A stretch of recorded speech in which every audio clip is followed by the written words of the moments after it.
Good morning mga kamaster. Pupuntahan ko ngayon yung aming balon na pinahukay, kung tapos ba o hindi pa. Dahil madalas ang ulan dito, natigil yung paghuhukay.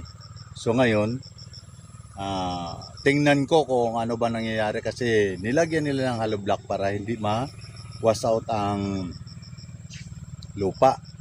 Kaya pipuntahan ko, kaya nagdala ko ng itak kasi dito na may maraming sawa dito, baka matsimpuhan tayo. So kailangan tayong maging alerto. Halika mga kamaster, samahan nyo ako sa aking explore. Are you ready?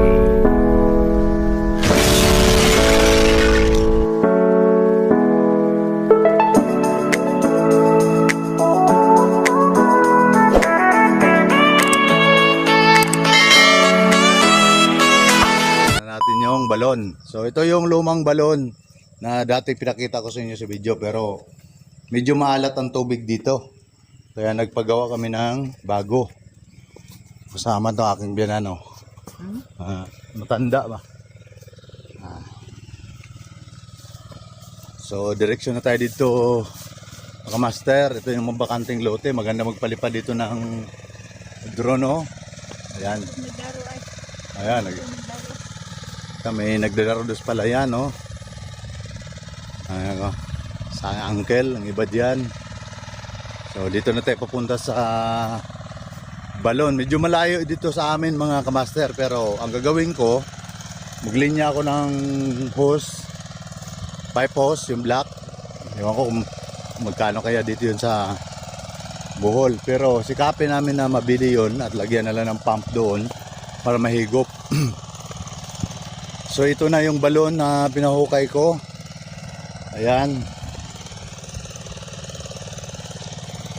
So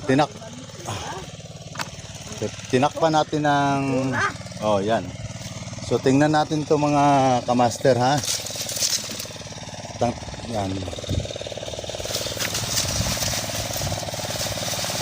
Ito na siya. So maraming tubig na siya, oh. Lubog lang. Ito na yung balon na pinahukay ko. So nagasto na ako dito ng 22,000. Hindi pa to finishing. Lilinisin pa namin to. Huhukayin, palaliman pa dahil marami pang at plasteringan, lagyan pa ng mga pipinisin pa ito. At pataasan pa itong hollow block, mga level ng sa dibdib. So kailangan pa talaga ng budget. Ayan. So ito yung balon na, so siguro pinaluwagan sa naghukay dahil wala silang allowance, hindi mamatan siyang paghukay. Pero okay na to, kay gahin naman. Tigas to, ma? Kanawa ko, kanang isa man isa ka metro. Oh. Isa metro. Wala pa yung sukat, ma. Na kuanan pa na niya. Outside ning sukata, ma. Ha? 120 ning sukata. Di na mayon kada pa pa pinisingan pa man eh. Oo. Matatato. Ugawa na siya. Hindi, ang pinising ani, gamay ra ni siya, mga narami jara. Sige. Na tuyok man. Kini tabunan naman gyuta ni, di ba? Tabunan tani sa tabon sa kanada sa andan ko. So guys, itong mga palayan ng inano ng aking uncle, no? Ayan. Malawak na bakanting lote. Masarap magtanim dito ng mga iba-ibang mga pananim, mga gulay. So yun si uncle, naghuhukay. Ang kuryente namin nilagyan ko kanina ng poste.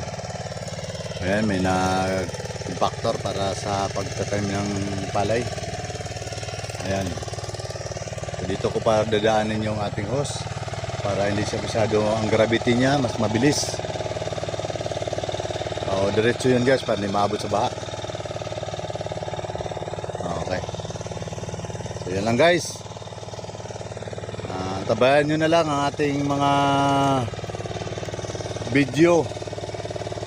Ano pa mga explore natin may pakita dito. Marami pa tayong pakita, mga gawain sa bukid, kung saan masaksihan nyo kung anong buhay ng bukid.